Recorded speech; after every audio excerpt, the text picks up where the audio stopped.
Good afternoon. I'm Mayor Paul Medany. Today is May 15th, 2020. We're back with information, statistics, and comments on the COVID-19 pandemic. Deptford residents in the whole area have done their job as far as following the guidelines to slow the spread of the disease. In Deptford, we have 441 confirmed cases, but 311 of them are from our long-term care facilities. Gloucester County has 1,783 confirmed cases. New Jersey has 143,905 cases, and sadly, 10,138 residents have succumbed to complications from COVID-19 in New Jersey as of today. Go to our website, deptford-nj.org, for much more information and service requests for Deptford Municipal Services. I want to comment on something that we all must understand. There are many diseases and viruses that appear over time, and many simply do not disappear.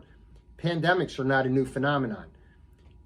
Use your imagination when thinking of viruses. Viruses are alive. They're living organisms. They need a place to live. They're like hitchhikers. They're like glue, and they spread by sticking to surfaces and looking for openings. They're like grease that you have to scrub off.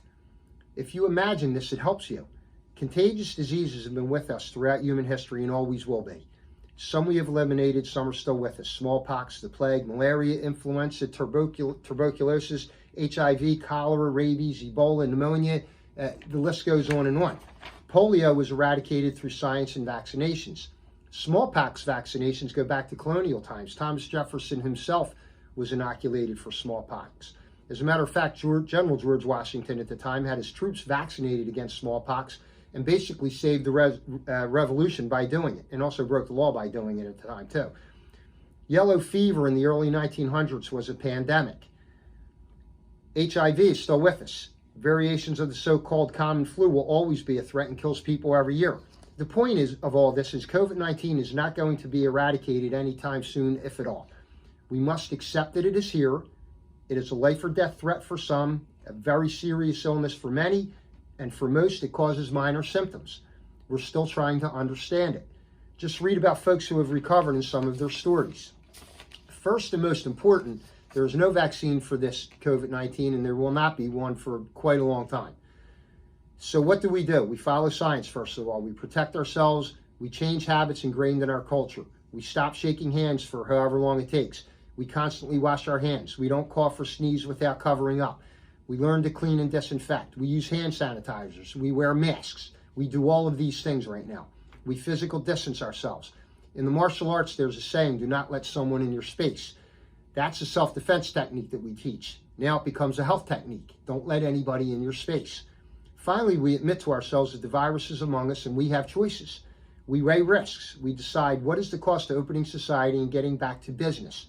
Our life normal has changed. We're going to live with a new normal, and that part is a fact.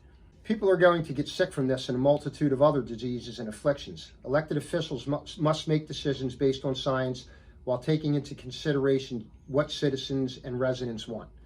Here are other facts. The 69-page pandemic guideline was ignored. The Pandemic Preparedness Office was abolished.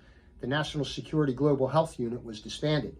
So states and local municipalities are on our own, making plans, rethinking our budgets, keeping employees safe, and serving residents, providing municipal services. So let's get back to Deptford. Buy and shop local to support local businesses. Buy newspapers to get real and factual news. Get outside and get exercise. We say all of these things every video. Our event schedule this summer is month by month until we see what happens. We want to thank all of you for taking this seriously and following the procedures to keep you and others from getting sick. This is the most challenging time in most of our lives. America's history is filled with heroic stories of men and women who fought and died to create and keep this the greatest country in world history. Tomorrow, Saturday, is Armed Forces Day. The purpose of Armed Forces Day is to honor the men and women who serve in each branch of the military, active duty. Throughout all of this, we have soldiers deployed overseas and serving here in our country. Maybe you could send them a care package or a letter to a soldier who is deployed. Make sure to fly the flag to honor our country and the soldiers on active duty this day, tomorrow, Saturday. It's time the flag flies at full mast. So stay safe, stay smart, stay positive, stay active, but stay apart, please. And we'll see you soon.